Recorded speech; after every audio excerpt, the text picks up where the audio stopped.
늘 시대마다 교회에 일어나는 일들, 또 교회를 둘러싼 주변의 환경들은 시시각각 바뀌고 변화되어 왔습니다. 특별히 기독교 역사를 돌이켜보건대 교회에 대한 지식과 또 이 성경에 대한 이 많은 것들, 계시하신 말씀이 지금처럼 많이 알려진 시대도 없었지만, 그럼에도 불구하고 특별히 이 교회에 대해서 이렇게 혼란스러워하던 시기는 이 역사상 없었던 것 같습니다. 특별히 이러한 현상들이 어디에서 많이 나타나는 거 하니, 이 사이버 온라인상이라든가 이런 데 보면은 지금 뭐 말도 못하게 지금 오염되어 있는 그러한 일들도 있고, 이 일들은 특별히 이 기성세대보다 젊은 청소년들, 또 특별히 자라는 청년들, 이 청년들에게 두드러지게 이 교회에 대하여 혼란한 그런 마음, 또 생각들이 지금 나타나고 있다 하는 것을 듣고 있습니다. 여러분, 늘 어떤 상황이 되었든 간에 이 시대와 또 환경이 혼탁해질 때는 어떠한 것으로 돌이켜야 하냐면은 이 초대교회로 다시 돌이켜 보아야 합니다. 초대교회. 세상이 혼탁할수록 우리 주님께서 교회에 대하여 말씀하신 것이 무엇인가? 또 초대교회 성도들은 이 사도들의 그 전승을 따라서 어떻게 하나님을 예배하였는가 하는 것을 다시금 돌이켜보는 것입니다. 이 일들은 시대마다 늘 그래왔어요. 이 교회의 정체성과 또 교회에 대한 많은 혼란함과 혼탁함이 가득할수록 다시 한번 돌이켜보고 또 다시 돌이켜보고 지속적으로 돌이켜보는 것입니다. 그 방법 외에는 대안이 없어요. 그리고 그 방법은 하나님께서 주신 유일한 방식입니다. 여러분, 늘 교회는 왜 교회가 이 땅에 자꾸 세워져 가는가? 왜 교회는 세워져 가야만 하는가? 이것을 자꾸 잊어버리고 또 깨닫지 못하는 것이죠. 교회가 왜 세워져야 하는지를 알지 못하면 그 교회는 여러분 이 존재 가치의 의미가 없는 거예요. 쉽게 이단에 빠질 수도 있는 것이고, 그 이단들의 문제는 여기에서 기인되는 경우가 굉장히 많이 있습니다.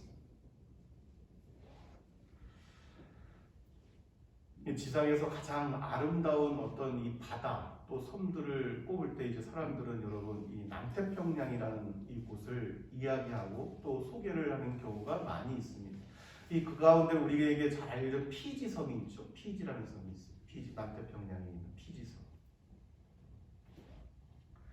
전 세계 사람들이 뭐 관광하는 곳으로 또 신혼여행지로서도 뭐 굉장히 각광을 받았다고 하는데, 여러분 근데 이곳이 이제 백수십 년 전만 해도 어떠한 곳이었냐? 백수십 년 전 어떠한 곳이었냐면은 이 노예들, 사람을 아예 가축처럼 정말 짐승처럼 대하는 것입니다. 그냥 가축처럼 여기고 이 노예처럼 부리던 곳이 바로 피지였고, 피지 곳곳에는 여러분 이 사람 고기를 아주 예사로 먹는 그러한 풍습이 곳곳에 존재했던 곳이다. 지금은 여러분 이 노예를 한 명 사기 위해서 수십억을 준다 그래도 이 공식적으로 어디에서 노예를 살 수가 없죠. 지금 시대는 그렇습니다. 또 사람 고기를 먹는 곳도 없겠지만은 지금 이 시대. 근데 여러분 그 불과 백수십 년 전만 해도 그랬다. 그 이름 뭐 남미 또 아마존 뭐 일부 지역 뭐 이런 데서 또 곳곳이 나타나고 또 소개되었던 바가 있었죠. 여러분 사람이 무지하면은 늘 말씀드리지만 자신이 하는 것이 무엇인지를 깨닫지를 못해요. 자신이 무슨 말을 하고 무슨 행동을 하는지 알지를 못해요. 이제 그러한 곳에 누가 들어갔냐면 선교사들이 들어갔다. 선교사님들 들어가서 무지한 사람들, 무지하니까 선교사들을 잡아 죽이는 거예요. 그곳에서 죽임을 당한 선교사들. 우리 주님께서 오셨던 그 일, 그 사도들이 죽임을 당했던 그 일들이 100여 년 전에 또 반복되고 지금 이 시대도 곳곳에서 반복되고 있잖아요. 왜 그런 거 하니? 진리를 알지 못하기 때문에 그렇습니다. 우리 주님께서 빛으로 오셨는데 어둠이 빛을 깨닫지 못했던 것처럼 지금 이 시대도 곳곳에 혼란과 혼탁함이 가득한 것은 진리를 깨닫지 못하기 때문에 그렇습니다. 자신이 무슨 말을 하는지도 모르고 무슨 행동을 하는지도 모르는 거예요. 그런 일들이 늘 반복되었던 말이에요. 그러니 백수십 년 전에 피지 섬에도 그러한 일들이 있었던 것이고, 그곳에 선교사들이 들어가서 죽임을 당했던 것이고 그 피값으로 세워진 것이 바로 무엇인가 하니 교회다.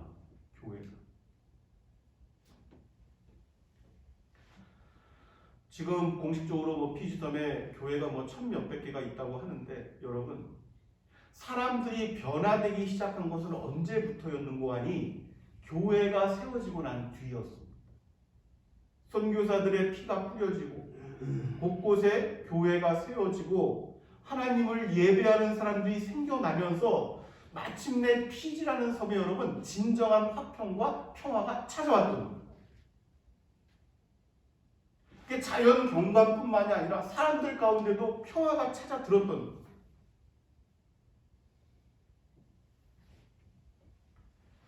이러한 일이 여러분 바로 우리 주님께서 말씀하신 교회의 본분이 되는 것입니다. 교회가 존재하는 것은 바로 이러한 이유 때문인 것입니다. 여러분 늘 기억해야 되는 것은 이 북의 장로 교회가 있지만 교회의 머리는 예수 그리스도십니다. 아멘. 그러니까 이 교회가 무엇이며 교회의 본분이 무엇이고 교회가 왜 세워지는가 하는 것에 대해서는 늘 성도라면 늘 마음 가운데 생각을 하고 있어야 합니다.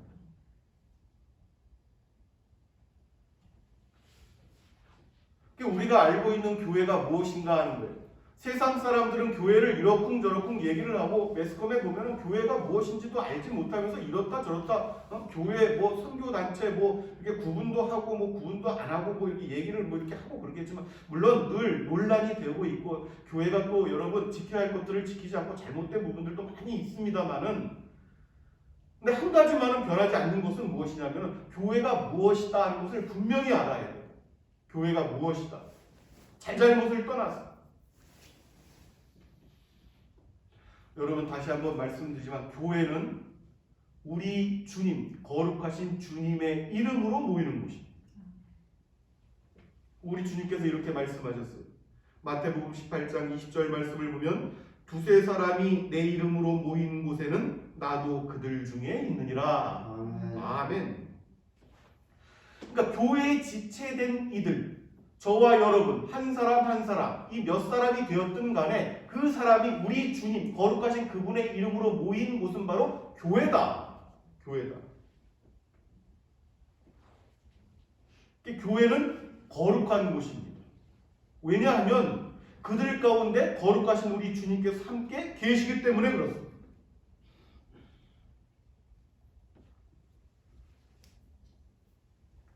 그러니까 이 일을 혼란스러워하면은 사람들이 교회를 자신의 신앙을 어떻게 생각을 하냐면은 이 교회 아름답게 생기고 교회가 치장이 되어 있고 크고 화려한 곳 어떤 사람들이 그 교회를 다니기 때문에 그 교회가 명성을 얻고 교회의 이름과 그 교회의 명성과 사람들의 환경과 이런 것 때문에 모이는 것이 교회가 아니라 예수 그리스도 우리 주님의 이름으로 모이는 것이 교회입니다.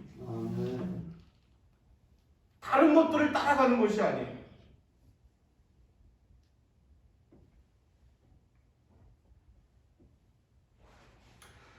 이것이 이제 가장 먼저 첫 번째 되는 교회의 이유다. 교회의 존재의 이유다 하는 것이죠. 그러니까 어떤 사람들은 여러분 곳곳에 이 혼탁스러운 시대에 나타나는 일이 무엇이면 예수 그리스도의 이름을 언급하지 아니하고 그냥 사람들이 모이고 사람들이 뭐 모여서 뭐 교제하고 뭐하고 떡을 떼고 그냥 이런 것들이 우선시되고 그런 것들을 먼저 말하는 것으로 교회를 이야기하는 사람들이 많이 있단 말이죠. 성경을 바르게 알지 못하니까 그런 어리석은 말들을 하는 거예요. 우리 주님께서 여러분 이렇게 말씀을 하셨습니다. 특별히 이 시대에 우리가 다시 한번 코로나19 여부를 떠나서 우리가 생각을 해보아야 할 문제인데 예수님께서 이렇게 말씀을 하시는 거예요. 히브리서 10장 24절 25절 말씀은 우리 주님께서 계시하여 주신 말씀이 서로 돌아보아 사랑과 선행을 격려하며 모이기를 패하는 어떤 사람들의 습관과 같이 하지 말고 오직 권하여 그날이 가까움을 볼수록 더욱 그리하자. 아멘. 지금은 이 코로나19로 인해서 여러분 특별한 환경 가운데 우리가 놓여 있지만, 그런데 이것은 여러분 그 잠깐 변하는 환경에 의해서 이런 말씀을 드리는 것이 아니라 포스트 코로나, 이 코로나 이후의 시대에도 마찬가지가 된단 말이에요. 이 일들은 늘 그 주장이, 사람들이 곳곳에서 이런 주장이 협력해서 나온, 교회가 꼭 모여야만 되는 것이냐, 교회가 꼭 모여서 예배를 해야만 되는 것이냐, 이런 이야기들이 갈수록 설득력을 얻는 거예요. 하나님께서 주일을 그렇게 지키라 하셨음에도 불구하고 꼭 주일날, 일요일날 사람들 편하게 같이 다니면서 이렇게 교제도 할 수 있는 일요일날 왜 꼭 그 일요일날 예배를 드려야 하는 것이냐, 이렇게 주장하는 사람들도 있고, 지금 영국이나 이런 나라에서는 여러분 아주 이 유명한 아주 이 빅매치, 빅게임들, 빅클럽들이 이렇게 붙는 축구 경기는 보통 여러분 이 주말이나 주일날 일정을 배분하는 경우가 굉장히 많이 있습니다. 사람들이 하나님을 예배하는 시간에 축구장으로 몰려가는 거예요. 축구장으로.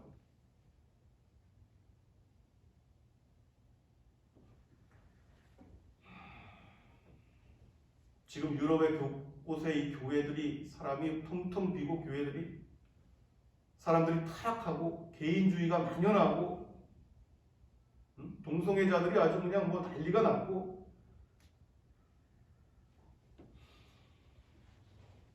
더 이상 주님의 이름으로 함께 모이지 않아요.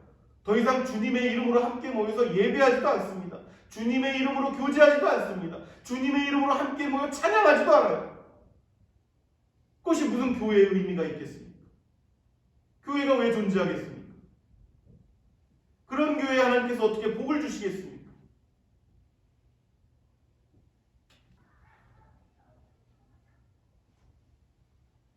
여러분, 분명히 말씀드리지만 이 교회는 예수 그리스도의 이름과 그분의 이름으로 모인 곳이, 그 역사가 일어나는 것이 바로 교회인 것입니다. 살아있는 생명들이 역사하는 것, 살아있는 생명들, 죽은 자들이 모이는 곳이 아닙니다. 이 교제라는 말은 여러분 엄격한 의미에서 세상의 교제는 그 교제라는 어떤 의미가 없어요. 그래서 하나님께 보실 때 교제가 아니에요. 교제라는 말은 살아있는 생명들이 서로 연합하여 나누고 교제하는 그것이 교제입니다. 엄격한 의미에서의 교제는 세상 속에서는 일어날 수 없는 것이다. 그러니까 살아있는 생명들, 하나님 의식에 살아있는 생명들이 함께 모여 음식을 나누고 서로 하나님을 찬미하고 찬양하고 권면하고 사랑하고 서로 섬기고,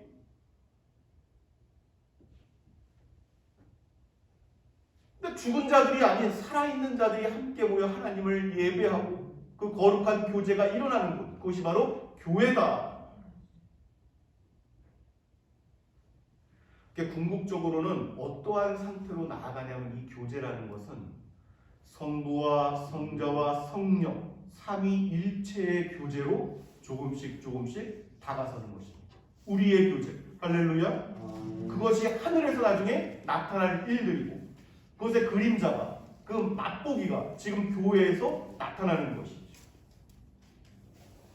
이 일들을 위해서 여러분, 형제들을 위해서 초대 이 고대 기독교인들이 그랬단 말이에요. 형제와 자매를 위해서 그 공동체 이름을 말하지 아니하고 자신이 대신 끌려가 죽임을 당하고, 늘 악한 정부들은 그러잖아요. 사람들을 끌어다가 누구 이름 대 이름 다 기록해 고문하고 매질하고 그런 일들이 늘 있었잖아요. 군사정권 시절에도 그랬고. 그 이름을 말하지 않았어요. 형제와 자매, 그들과 나누었던 거룩한 교제, 자신이 끌려가는 것입니다. 자신이 대신.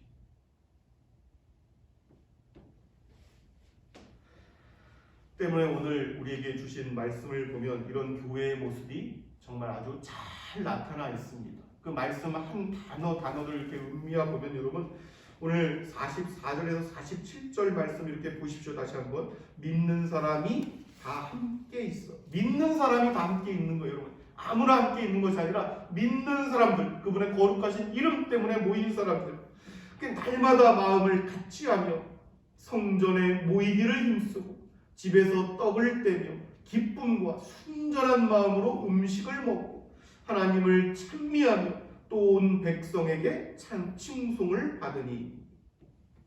그리고 그러한 교회의 모습과 교제가 지속되어진 결과 나타나는 것이 바로 여러분 47절 말씀이라는 거죠. 주께서 시작 주께서 구원받는 사람을 날마다 더하게 하시니라. 아멘. 그러니까 여러분 이 교회가 역사 속에서 성장을 지속해 왔던 이유는 바로 여기에 있었던 거예요. 이 교회의 지표를 바르게 깨닫고 그 지표를 따라 행하며 행동으로 옮겼던 그 믿음의 어떤 공동체들, 그 자신의 삶의 환경 속에서 자그마한 한 가지라도 이것의 지표를 생각하면서 그것을 실천해 왔던 사람들.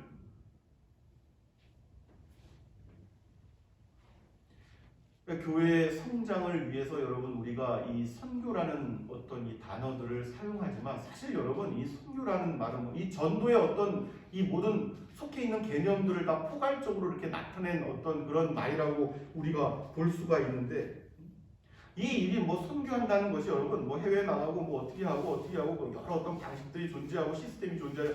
그것들이 여러분 복잡한 것은 아닙니다. 엄격한 의미에서 보면 복잡한 것이 아닙니다.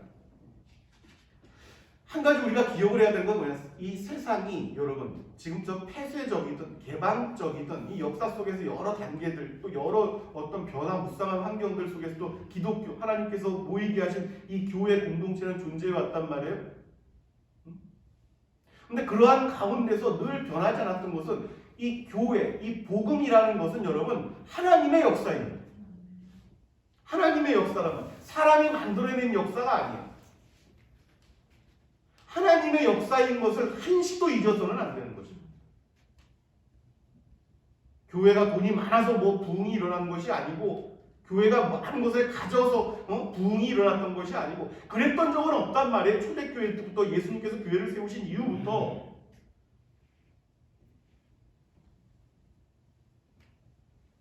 우리가 사도행전 오늘 보고 있지만 사도행전을 여러분 이 시대가 펼쳐졌던 시대를 우리가 알고 있잖아요, 여러분. 우리가 잘 알고 있는 네로가 막 폭정을 하고 막 이랬던 시대 아니에요? 여러분 사도 바울이 그 네로에 의해서 목이 잘려 죽었지만 순교하셨지만 그 시대가 공개적으로 여러분 다니면서 지금처럼 예수님 믿으십시오. 너와 내 집이 여러분들 집이 구원을 얻을 것입니다. 복음을 받아들이십시오. 하나님을 예배하십시오. 이게 공개적으로 할 수 있었던 시대가 아니란 말이에요. 공개적으로 이렇게 나섰다가는 굉장한 핍박, 말로 감당할 수 없는 핍박이 일어났던 시대인데요.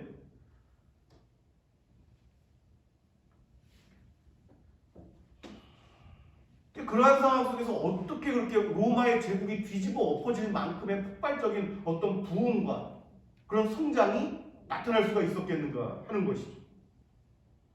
별거 없었단 말이에요, 여러분. 특별한 일이 있었던 게 아니에요. 모든 그리스도인들이 이 사도들을 따라서 따라다니면서 전국 유럽을 누비면서 복음을 전하고 그러지 않았단 말이에요, 여러분. 그 시대적인 환경이. 하나님께서 특별한 어떤 선교적 사명을 주었던 이 분들을 통해서 어떤 곳곳에 어떤 교회가 세워지는 어떤 모태가 되긴 했지만 모든 그리스도인들의 어떤 이 믿음의 환경이 그런 환경이 아니었다는 거예요. 그들이 그럼에도 불구하고 교회가 폭발적인 성장을 했던 것은 자신에게 주어진 삶의 원칙들을 충실히 했던 거예요. 그리스도의 본분을 충실히 지켰던 것입니다. 많은 이방 신들을 섬겼던 많은 사람들, 물질의 신, 무슨 신, 풍요의 신, 농사의 신, 별의별 것들을 다 섬겼던 그러한 가운데 하나님을 만난 사람들, 예수 그리스도를 알게 된 자신의 주로 고백한 그 사람들은 한 분 하나님만을 섬겼습니다.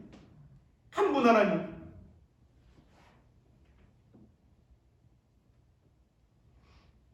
이 한 분 하나님만을 지조 있고 기품 있게 섬기는 모습을 자신의 친족과 혈족과 친구와 그 공동체에 속한 사람들이 지켜보는 거예요. 자신은 이 땅에서 뭘 누리고 뭘 누리게 해서 이것도 하고 저것도 하고 이것도 하고 저것도 하고 이 신도 섬기고 저 신도 섬기고 마음을 여기도 주고 저기도 주는데 이 사람들은 그렇지가 않아요. 그리스도인이라 칭함을 받던 이 사람들은 그렇지 않아요. 오직 한 분만, 상황이 열악해도 복을 받아도 그냥 한 분 하나님만 섬깁니다. 할렐루야. 한 분 하나님의 이름으로 모이는 거예요. 이 사람들을 지조 있고 기품 있게 보는 것입니다. 이 사람들을 흠모하는 사람들이 많아지는 거예요. 그때 이 사람 한 사람 하나님의 아들 딸들이 조용히 급하지 않게 천천히 그 사람들을 위해서 하나님께 기도하며 때를 얻든지 못 얻든지 그 사람 한 사람 한 사람을 하나님께서 주어지는 대로 복음의 이야기들을 간단히 해나가면서 천천히 전도를 지속적으로 해왔던 것이다. 할렐루야. 그러니까 선교는 여러분 우리 인생에 여러분 이렇게 생각해야 됩니다. 내가 속한 가정, 내가 속한 공동체, 내가 속한 사회, 내가 속한 곳이 어디든 간에 여러분 그것이 귀하고 어떤 고귀하고 뭐 잘 먹고 잘 사는 곳이든 아니면 시궁창같이 아주 그냥 낮고 천한 곳이든 간에 상관없이 예배가 없는 곳에 예배가 있게 하는 것, 그것이 바로 선교다.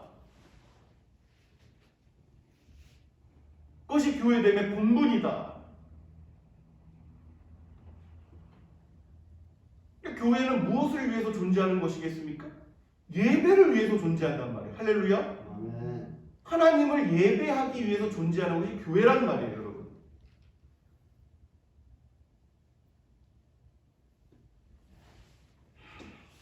벌써 여러분 이 새해 첫 달이 이제 오늘 이번 주로 뭐 다 지나가죠. 시간이 지날수록 하나님께서 부계장로 교회에 비해 교회의 본분을 더욱더 뚜렷하게 나타내시는 그런 은사가 베풀어 주시기 우리 주 예수 그리스도의 이름으로 축원합니다.